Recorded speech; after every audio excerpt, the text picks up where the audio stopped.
Apakah Anda pernah merasa ada yang janggal? Setiap bulan gaji masuk, Anda sisihkan untuk ditabung dengan disiplin.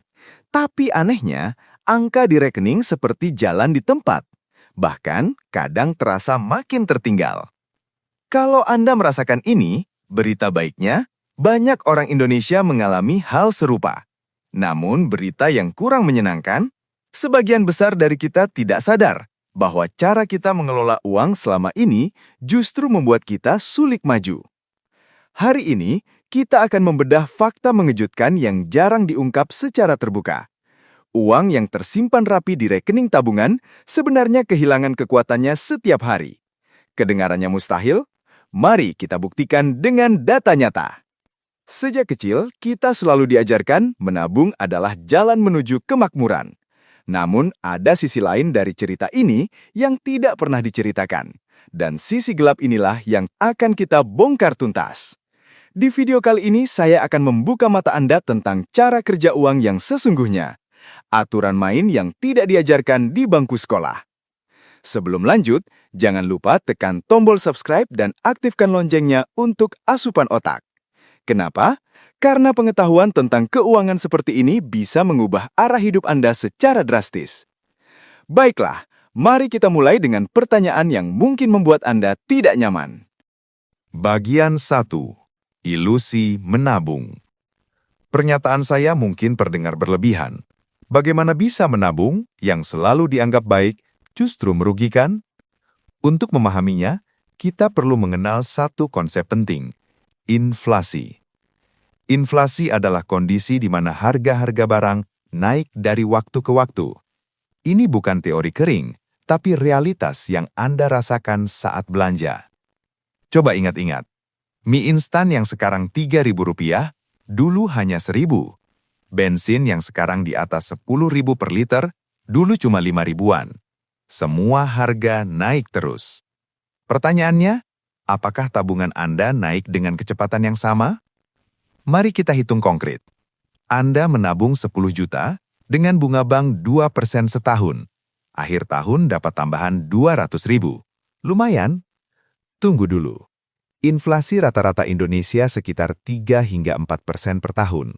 Artinya, meski nominal bertambah 200.000, daya beli Anda turun 3-400.000. Sederhananya, Anda kehilangan 2 hingga 300.000 dalam bentuk kemampuan membeli. 10 juta Anda di akhir tahun hanya mampu membeli barang senilai sekitar 9,6 hingga 9,7 juta jika diukur dengan harga tahun lalu. Ini bukan konspirasi. Ini matematika sederhana yang jarang disadari orang. Kenapa inflasi selalu ada? Jawabannya ada pada sistem uang modern kita. Setiap tahun, pemerintah dan bank sentral mencetak uang baru untuk berbagai keperluan. Efeknya selalu sama. Makin banyak uang beredar, makin turun nilai setiap lembarnya. Bayangkan Anda punya 10 koin emas dari total 100 koin di dunia. Anda punya 10% kekayaan global. Tapi tiba-tiba ada 1.000 koin baru dicetak. Sekarang Anda cuma punya kurang dari 1%. Kekayaan relatif Anda anjlok, padahal jumlah koin Anda tetap 10. Begitulah sistem uang kita bekerja. Dan inilah kenapa orang kaya tidak pernah menyimpan kekayaan dalam bentuk tunai atau tabungan biasa. Mereka paham rahasia ini. Jadi, apa solusinya? Sebelum masuk ke strategi konkret, ada fondasi penting yang harus dibangun terlebih dahulu. Bagian 2. Ubah cara pandang Anda. Sebelum bicara investasi atau instrumen keuangan, kita harus perbaiki cara berpikir tentang uang. Menurut riset psikologi keuangan, banyak orang punya hubungan tidak sehat dengan uang. Banyak yang merasa cemas, bahkan takut hanya untuk melihat saldo rekening sendiri. Ini disebut penghindaran finansial. Dan ini bahaya besar, karena Anda tidak bisa memperbaiki sesuatu yang tidak berani Anda lihat. Langkah pertama yang wajib, lakukan audit pengeluaran 30 hari. Ini bukan saran, ini keharusan mutlak. Caranya sederhana, pakai aplikasi Notes di ponsel. Setiap kali, saya tekankan, setiap kali Anda mengeluarkan uang, catat. Dari parkir 2.000, sampai langganan streaming bulanan. Lakukan selama 30 hari penuh. Di akhir bulan, jumlahkan. Saya jamin Anda akan terkejut melihat berapa banyak uang yang bocor untuk hal-hal yang sebenarnya tidak perlu. Saya pernah bantu teman lakukan ini. Dia kaget menemukan hampir 2 juta per bulan habis untuk kopi dan camilan yang dibeli tanpa pikir panjang. Itu 24 juta setahun yang bisa diinvestasikan. Anggap audit ini seperti mengecek performa dalam game. Anda tidak bisa menang tanpa tahu kelemahan Anda. Langkah kedua, tentukan tujuan finansial secara emosional, bukan materialistik. Kebanyakan orang bilang, saya mau mobil, saya mau rumah, saya mau liburan ke luar negeri. Tidak salah, tapi ini bukan tujuan yang cukup kuat untuk jangka panjang. Coba pendekatan berbeda. Pikirkan perasaan apa yang ingin Anda rasakan 5 tahun lagi. Apakah Anda ingin merasa tenang saat tagihan datang? Apakah Anda ingin bebas resign dari pekerjaan toksik tanpa panik? Apakah Anda ingin bahagia bisa bantu orang tua tanpa mikir 2 kali? Tujuan emosional inilah yang akan jadi bahan bakar motivasi Anda saat proses terasa berat. Tuliskan tujuan ini di tempat yang Anda lihat setiap hari, di wallpaper ponsel, di notes, atau di cermin kamar. Ingatkan diri Anda kenapa Anda melakukan ini. Langkah ketiga, perbaiki lingkaran pergaulan. Ada pepatah, Anda adalah rata-rata dari 5 orang yang paling sering Anda temui. Dan dalam hal keuangan, ini benar adanya. Jika lingkungan Anda hanya mengeluh tentang harga mahal dan menghitung hari sampai gajian, sulit bagi Anda untuk maju. Bukan berarti putuskan persahabatan, tapi secara sadar, carilah komunitas yang membahas hal konstruktif, peluang bisnis, strategi investasi, pengembangan skill.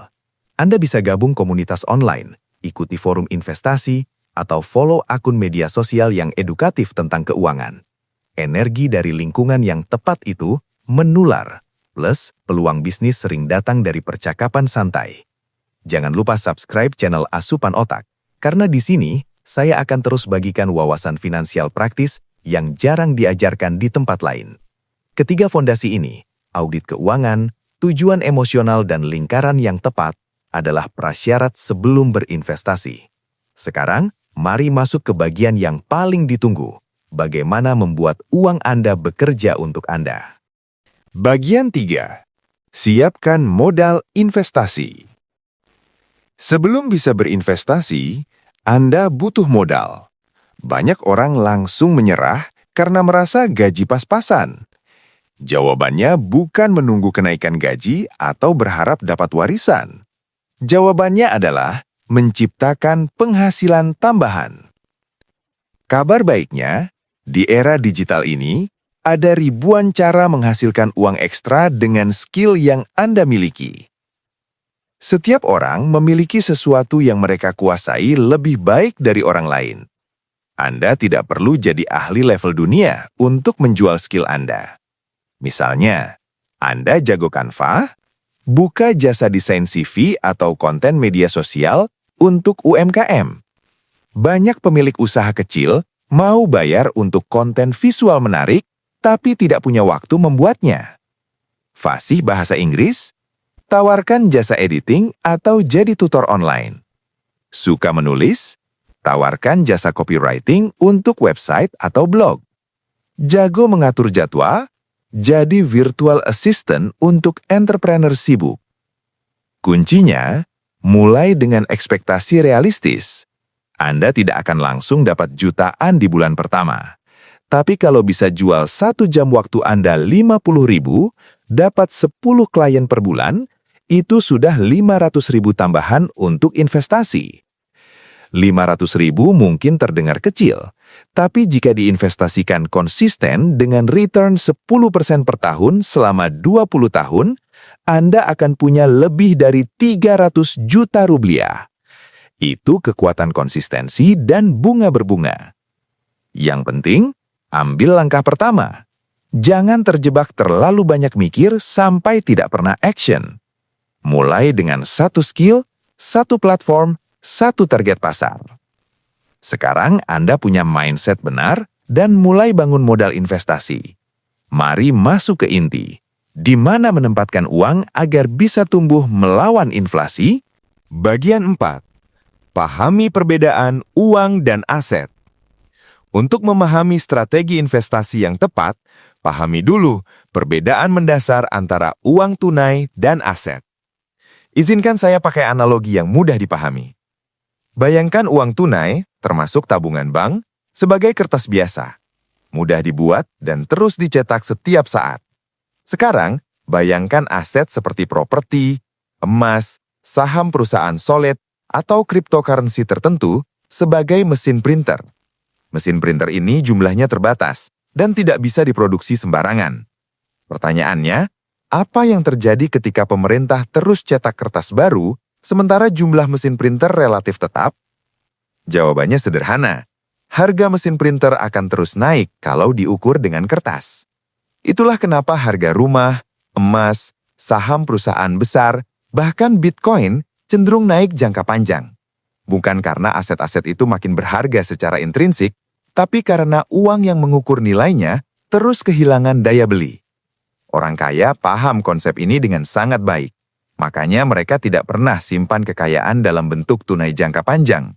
Mereka cepat-cepat konversi uang tunai jadi aset yang nilainya bertahan atau bahkan naik seiring waktu.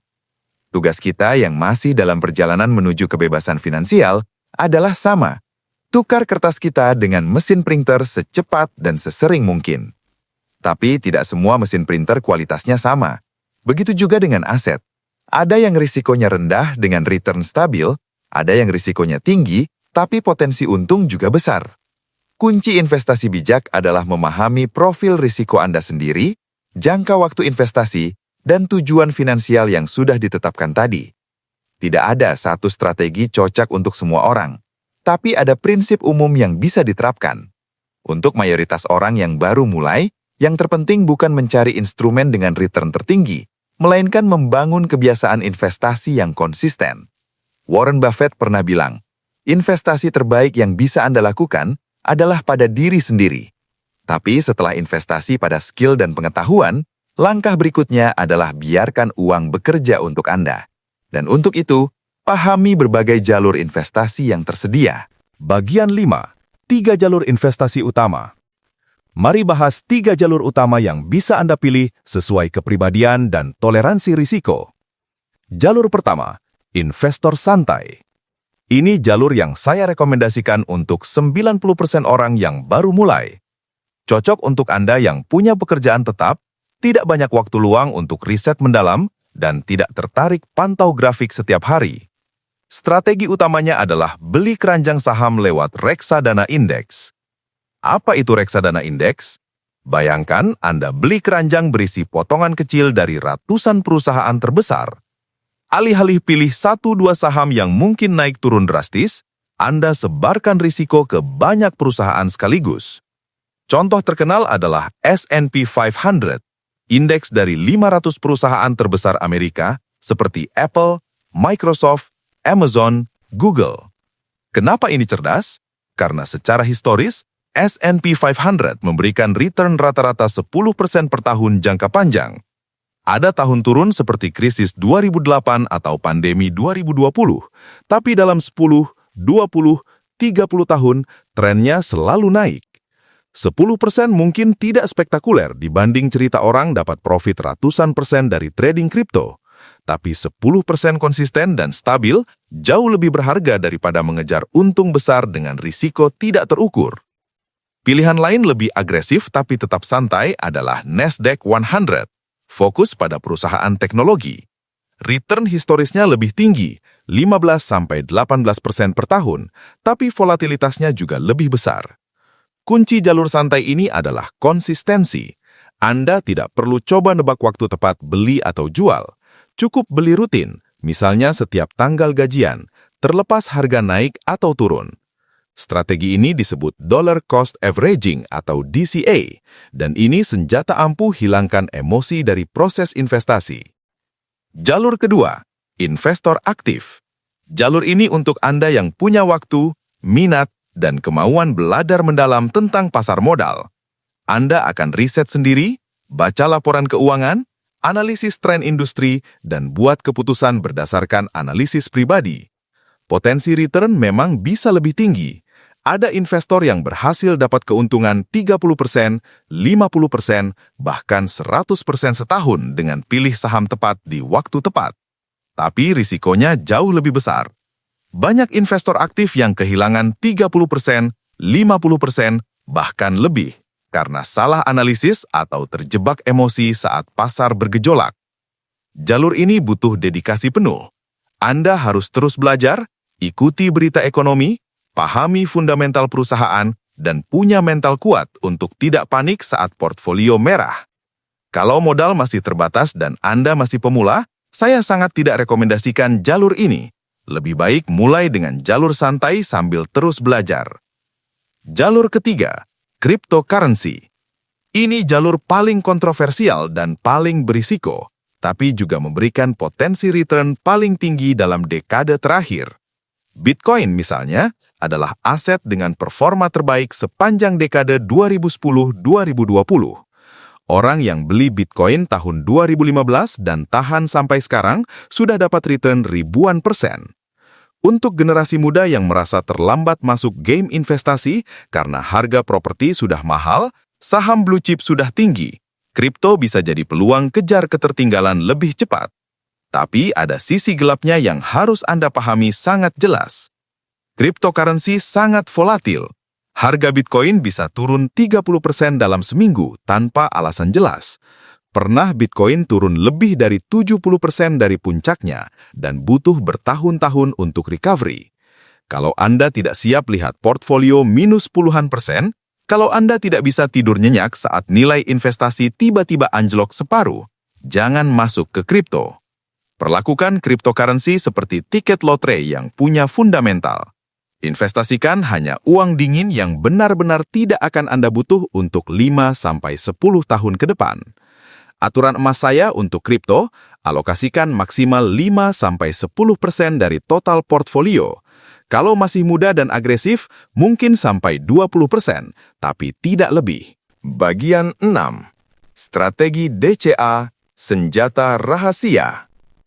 Sekarang saya bagikan strategi yang menurut saya adalah cheat code paling powerful, Dollar Cost Averaging atau DCA. DCA sangat sederhana. Anda investasi dengan jumlah sama pada interval waktu tetap terlepas kondisi pasar. Misalnya setiap tanggal 25, tanggal gajian, Anda alokasikan 500.000 untuk beli reksadana indeks atau Bitcoin. Tidak peduli harga naik atau turun. Tidak peduli media massa euforia atau panik. Apa keajaibannya? Saat harga aset murah, 500.000 Anda dapat lebih banyak unit. Saat harga mahal, Anda dapat lebih sedikit unit. Otomatis harga rata-rata pembelian jadi lebih optimal dibanding coba nebak-nebak waktu tepat beli. Ini hilangkan dua emosi paling bahaya dalam investasi, takut dan serakah. Saat pasar jatuh dan semua orang panik jual, Anda tetap tenang karena sudah punya sistem otomatis. Bahkan bisa sedikit senang karena tahu uang Anda bulan ini dapat lebih banyak unit dengan harga murah. Saat pasar euforia dan semua orang lomba-lomba beli karena takut ketinggalan, Anda tidak tergoda masukkan semua uang sekaligus. Anda tetap ikuti rencana. Strategi DCA sudah terbukti dalam berbagai penelitian sebagai salah satu yang paling efektif untuk investor jangka panjang. Dan yang paling penting, tidak butuh keahlian khusus atau waktu banyak. Set it and forget it. Saya pribadi pakai strategi ini untuk semua investasi saya, dan ini mengubah cara saya pandang investasi.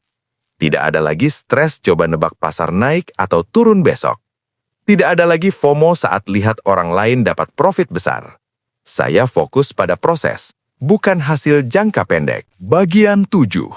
Mitos-mitos yang harus diluruskan. Sekarang, mari bahas beberapa kesalahpahaman umum tentang uang yang masih dipercaya banyak orang.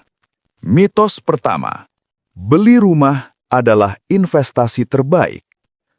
Ini mungkin mitos paling populer di Indonesia. Sejak kecil, kita diajarkan memiliki rumah sendiri adalah pencapaian tertinggi. Tapi realitasnya lebih kompleks. Rumah yang Anda tinggali sendiri sebenarnya bukan aset produktif. Ini beban, Kenapa? Karena setiap bulan, rumah itu keluarkan uang dari kantong Anda. Kalau beli rumah dengan KPR, perhatikan struktur pembayaran. Dalam 10-15 tahun pertama, hampir 80-90% cicilan bulanan Anda hanya bayar bunga ke bank, bukan kurangi pokok utang. Belum lagi biaya maintenance, pajak, renovasi, dan pengeluaran lain yang menyertai kepemilikan rumah. Sekarang bandingkan skenario alternatif. Anda sewa rumah atau apartemen dengan biaya lebih rendah dari cicilan KPR, lalu selisihnya diinvestasikan ke instrumen yang kasih return 10-15% per tahun. Dalam banyak kasus, terutama untuk orang muda yang masih mobile, strategi sewa dan investasi jauh lebih menguntungkan secara matematis. Saya tidak bilang beli rumah selalu buruk. Ada nilai emosional dan rasa aman, tapi jangan tertipu narasi bahwa ini investasi terbaik yang harus diprioritaskan di atas segalanya. Mitos kedua, punya passive income itu mudah. Media sosial penuh orang yang klaim punya passive income, pendapatan pasif yang mengalir tanpa kerja. Mereka tunjukkan gaya hidup mewah sambil santai di pantai. Realitasnya, 99% klaim passive income itu omong kosong. Tidak ada uang datang dari langit tanpa usaha. Properti sewaan yang konon kasih passive income.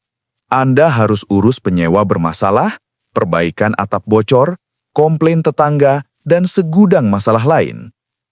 Konten YouTube atau blog yang hasilkan uang dari iklan. Anda harus habiskan ratusan jam untuk riset, produksi, editing, promosi, sebelum konten mulai hasilkan pendapatan signifikan. Yang lebih akurat adalah istilah leverage income, pendapatan yang sudah diungkit. Artinya, Anda kerja sangat keras di awal bangun sistem, dan sistem itu kemudian bisa jalan dengan intervensi lebih sedikit. Tapi jangan pernah pikir passive income benar-benar pasif. Selalu ada maintenance dan usaha yang diperlukan. Mitos ketiga, punya utang besar, hidup tamat.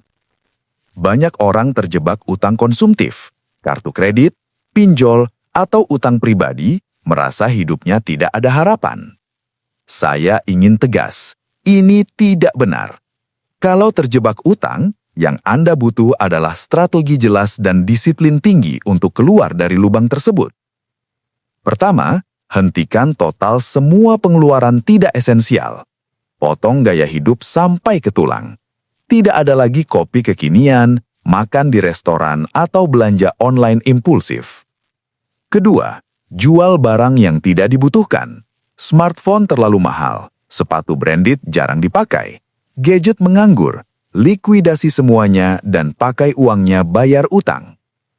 Ketiga, cari sumber pendapatan tambahan dengan cara legal dan etis. Kerja paruh waktu, jual skill online, apa saja yang bisa tambah cash flow. Utang besar bukan akhir segalanya. Ada jalan keluar dengan strategi yang tepat. Baik, kita sudah sampai di akhir. Mari recap semua yang sudah kita bahas. Pertama, pahami bahwa menabung di bank dengan bunga rendah secara matematis membuat daya beli turun karena inflasi. Ini realitas yang harus Anda sadari dan tanggapi dengan action nyata. Kedua, sebelum mulai investasi, benahi dulu fondasi. Lakukan audit pengeluaran 30 hari. Tentukan tujuan finansial yang emosional. Perbaiki lingkaran pergaulan agar dikelilingi orang dengan mindset finansial yang sehat.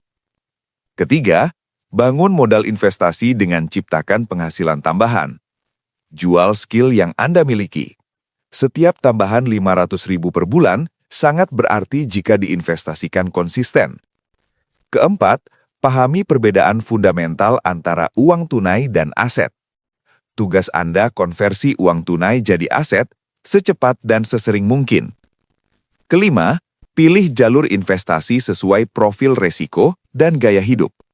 Untuk mayoritas orang, jalur santai dengan reksadana indeks adalah pilihan terbaik. Gunakan strategi DCA untuk hilangkan emosi dari proses. Keenam, Jangan percaya mitos finansial yang menyesatkan.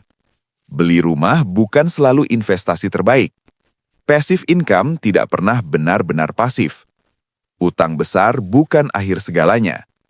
Yang paling penting, masa depan finansial Anda 100% ada di tangan Anda sendiri, bukan di tangan pemerintah, orang tua, atau atasan tempat kerja. Anda yang pegang kendali penuh, tapi dengan kendali penuh, datang tanggung jawab penuh juga. Tidak ada lagi yang bisa disalahkan jika 5 atau 10 tahun ke depan, kondisi finansial Anda masih sama atau memburuk. Tapi sebaliknya, Anda juga berhak rayakan setiap kemajuan karena itu hasil dari keputusan cerdas yang Anda buat hari ini. Jika video ini membuka mata Anda, tolong tinggalkan like dan komentar. Ceritakan, apa kesalahan finansial terbesar yang pernah Anda buat?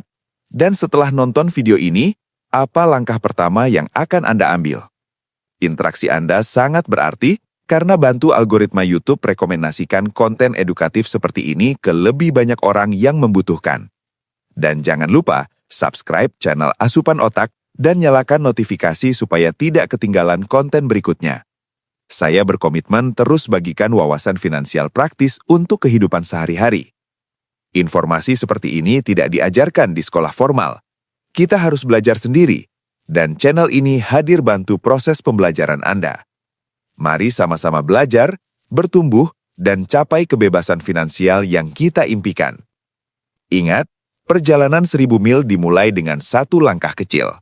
Langkah kecil Anda hari ini, entah mulai audit keuangan, buka rekening investasi pertama, atau sekedar ubah mindset tentang uang, adalah fondasi dari transformasi finansial besar yang akan Anda alami di masa depan. Sampai jumpa di video berikutnya.